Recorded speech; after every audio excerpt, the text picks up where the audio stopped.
Today we're going to be having a look at all my tanks. I got a mix of low-tech and high-tech tanks here at home.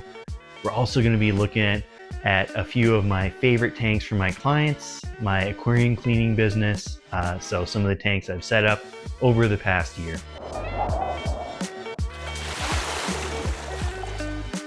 For the first stop, we have my 75-gallon, 4-foot-long planted aquarium, aka Catfish Paradise.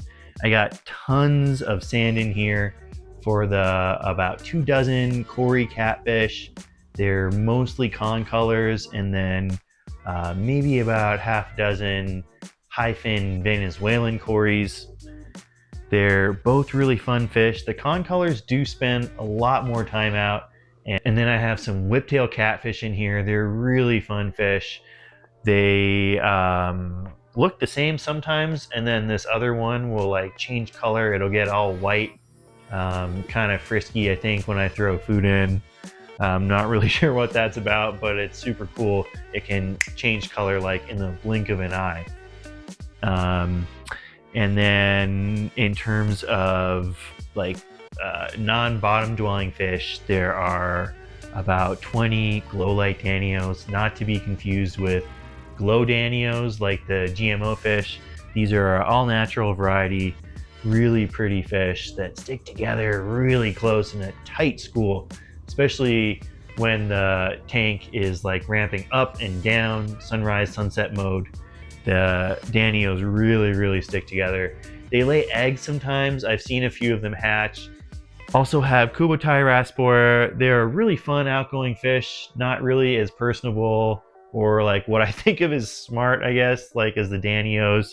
Maybe that's just some idea I have in my head, but yeah, the Rasporas, all they do is kind of plop around over here, which is also really fun because you get to see them all the time. For a small fish that could spend a lot of time hiding in the plants, they sure do spend a lot of time out in the open instead. So great purchase if you're looking for a colorful outgoing fish. And then tons and tons of cherry shrimp and some Amano shrimp as well. I absolutely love shrimp. Keep them in pretty much all my tanks, and is also one of the reasons that I don't keep any big fish that eat shrimp. I do love the plants in this tank, especially like this kind of sprawling area of bucephalandras. They're always flowering. They're such pretty little plants.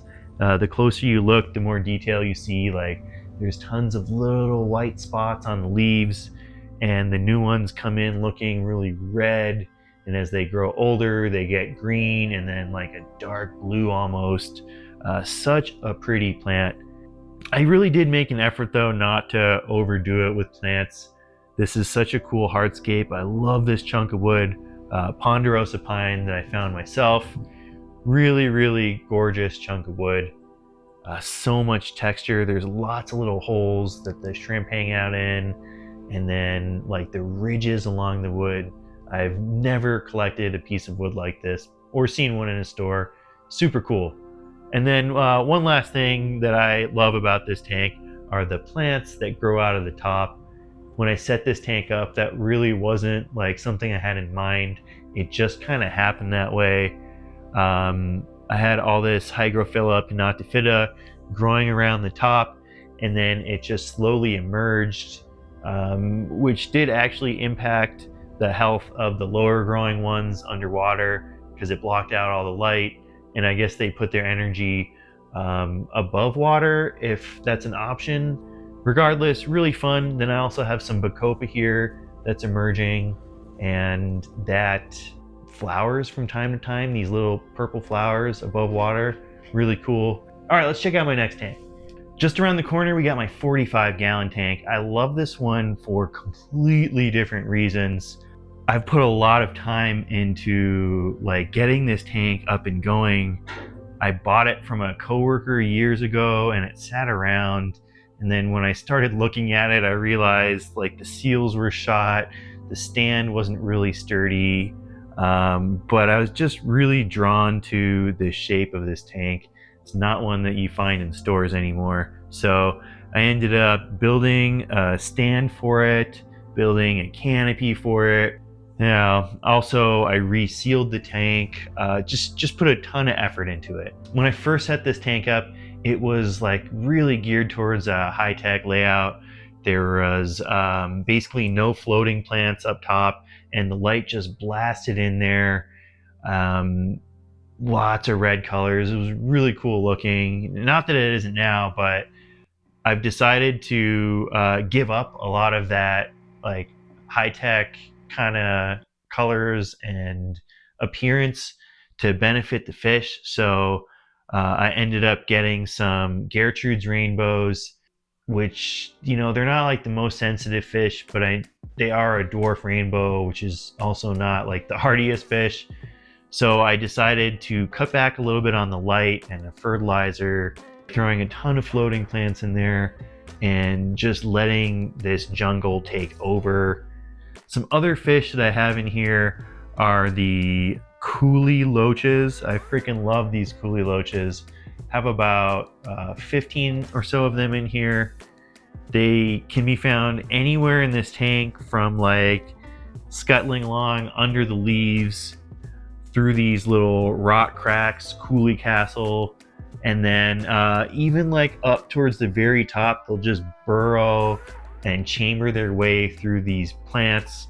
It's all a big jungle for the Kuhli loaches. Such a fun fish. I absolutely love Kuhli loaches. In terms of maintenance on this tank, I'm doing about a 10% water change every week. I like to fill the tank very slowly. I think that's one thing that the rainbows are sensitive to.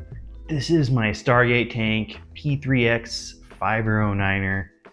I've designed it based off of one of my favorite TV shows, Stargate SG-1. Kind of corny and nerdy, but if you're watching an aquarium YouTube, you're probably also kind of nerdy. Anyways, really cool show from the 90s that I loved a lot as a kid, and it features like this little Stargate where people go to other planets. And one of the funny things is, like, in that show, it was filmed in Canada, and even though they go to all these worlds through this gate, every planet they go to looks just like British Columbia. I always got a kick out of it, so that's what this tank is. Just a really cool layout, in my opinion. I will say I've struggled a lot to keep this tank clean. There is a lot of hair algae in this tank, and just like no matter what I do, it keeps coming back. Even though things aren't perfect in here, it's still a pretty cool layout. I just using a set of floodlights up here. I think $60 for a set of 4 of them, so $15 a pop. And then they're controllable via the phone. You can set a certain Kelvin and intensity, which is pretty neat. I've glued in like all these rocks to create this little path going up to the Stargate where these ember tetra are always hanging out, which is pretty neat. Like the kind of entryway into the forest or the jungle where it's just so dense you can't really see back there. And then, this little grassy area here, a lot of epiphytes along the front, some crypts in the middle, just gorgeous plant growth in this tank. I really do love it. Last stop of the aquarium tour in my house is my office. I got this rack set up here, which is, kind of sparse right now. It's not really for like display tanks. The whole idea is that I use this area for breeding some live foods. I got a hospital tank here and then a grow out tank here, which is the spot I was talking about. I might return chili raspberries to. So we'll have like one nice aquascape tank in here for me.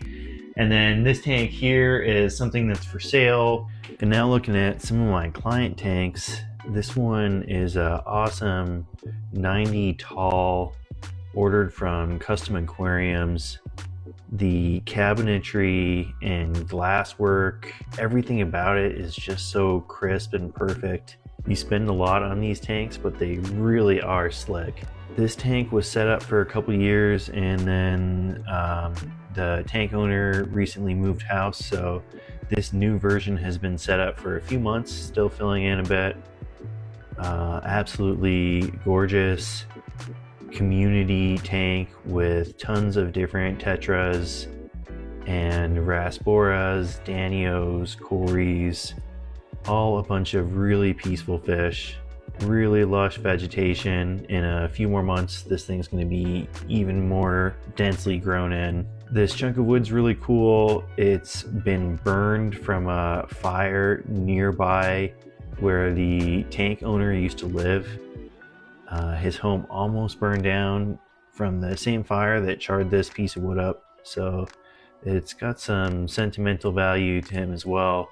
Here we got a 125 gallon that I set up at another house.